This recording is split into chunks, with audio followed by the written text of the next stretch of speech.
In this problem, we are going to substitute one equation into the other in order to solve for this system. We start by getting x by itself, which means we're going to subtract by 4y. We do this so that we can take this entire expression and plug it into the x on the other equation. So we end up with 5 times negative 4y plus 1 plus 3y equals negative 4. We are going to distribute that 5, get negative 20y plus 5 plus 3y equals negative 4. Combine like terms and start to get y by itself by subtracting by 5 on both sides. So we end up with negative 17y equals negative 9. In order to get y by itself, we're going to divide. It does end up being a positive fraction.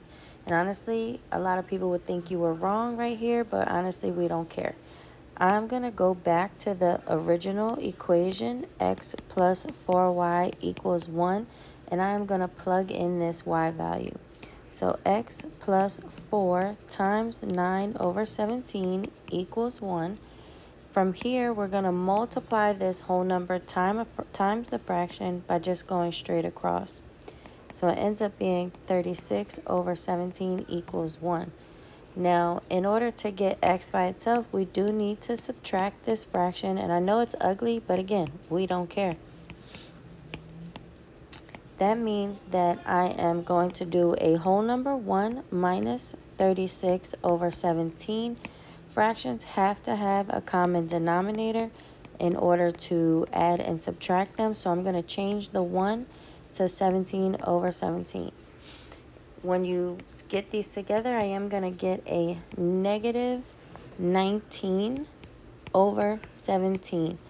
That's x. So my final answer is an ugly fraction. Negative 19 over 17, comma, 9 over 17. And it just is what it is.